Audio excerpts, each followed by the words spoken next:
आषाढ़ी एकादशी के शुभ अवसर पर राष्ट्रीय श्रमिक अघाड़ी द्वारा आचार्य अत्रे रंग मंदिर पिंपरी में आयोजित देंडी और कामगार वारकरी सम्मेलन में 25 जुलाई को डीवाई पाटिल ग्रुप के chief chancellor doctor PD Patil को शिक्षण महर्षि पुरस्कार से सम्मानित किया गया। इस समारोह में चिंचवड़ के बीजेपी विधायक शंकर राव जगताप, पूर्व राज्यसभा सांसद Amar Sable, legislative council member Umatai Khapre, BJP शहर प्रभारी भरत नाना पाटिल, प्राधिकरण के पूर्व चेयरमैन सदाशिव खाड़े और कई गणमान्य लोग, वारकरी और हजारों की संख्या में कार्यकर्ता मौजूद थे।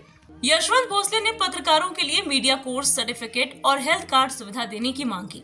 यशवंत भाव भोसले ने कहा कि पीडी पाटिल के 4 दशकों से ज्यादा के एजुकेशनल योगदान की तारीफ करते हुए उन्होंने कहा, ये पुरस्कार किसी सरकार का नहीं बल्कि समाज का है। इसीलिए आज से पीडी पाटिल सच में शिक्षण महर्षि हैं। उन्होंने बताया कि डीवाई पाटिल इंस्टीट्यूट की वजह से आम लोगों, मजदूरों और आर्थिक रूप से कमजोर परिवारों के हजारों स्टूडेंट डॉक्टर, इंजीनियर और आईटी एक्सपर्ट बने हैं और देश विदेश में सफल हुए हैं। भोसले ने डीवाई पाटिल इंस्टीट्यूट में पत्रकारों के लिए सोशल मीडिया में सर्टिफिकेट कोर्स शुरू करने और पत्रकारों के लिए हेल्थ सुविधाएं देने की भी गुजारिश की। गेली 45 वर्षाचं श्री डॉक्टर पीडी पाटील सरांचं या शहर आणि देशाप्रती असलेलं योगदान हे अद्वितीय आहे। त्यांच्या 45 वर्षाच्या या प्रवासाचा मी एक साक्षीदार आहे। मी NSY विद्यार्थी चळवळीमधून काम करत असताना या ठिकाणी सरांनी विद्यापीठाची निर्मितीचा एक एक पाया रचायला सुरुवात केला आणि आज त्याचा कळस हा गगनावर गेलेला आहे। आणि 45 वर्षामध्ये एक 5 जन्म घेतल्यानंतर सुद्धा जे होऊ शकत नाही ते एका जन्मामध्ये डॉक्टर पीडी पाटील सरांनी करून दाखवलं।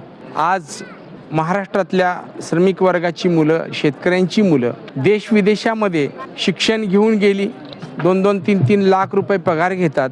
अनेक मुलं इंजिनियर झाली, उद्योजक देखील झाली। अशी अनेक मुलंही आत्ता होती। अनेक डॉक्टर झालेली मुलं होती, अनेक इंजिनियर झालेली मुलं आत्ता होती।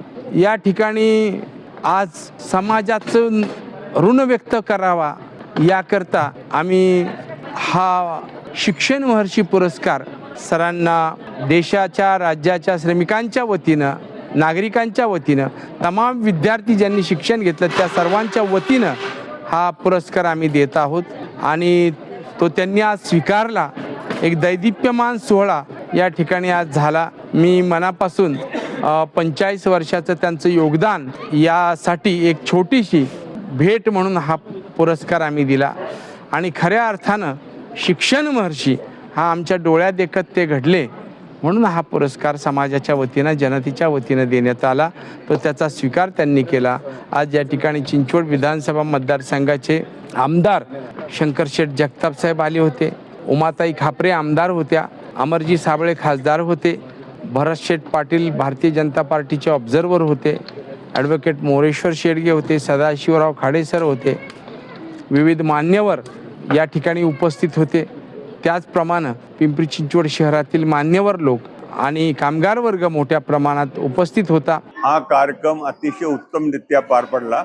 यशवंत भाऊंची तयारी नेहमीच उत्तम असते आणि त्यांची पूर्व तयारी ते गेल्या 2 महिन्यापासून करतायत।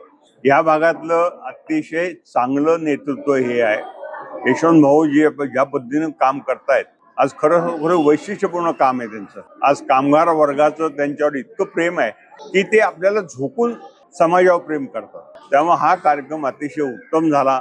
त्यांनी आमच्यावर जे प्रेम दाखवलं यशवंत भाऊंनी किंवा इथल्या लोकांनी, इथल्या नेते मंडळींनी, त्याबद्दल मी मनापासून आभारी आहे। चांगलं काम करा। एज्युकेशन शैक्षणिक कार्य असं पवित्र कार्य नाही आहे। त्या कार्याचं तुम्ही झोकून दिलं तर आनंदच आहे।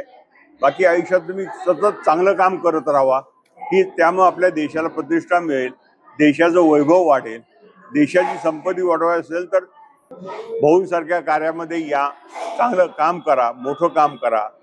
आज IT क्षेत्र ओपन आहे, बऱ्याच क्षेत्रांमध्ये तुम्हाला काम करता येतं।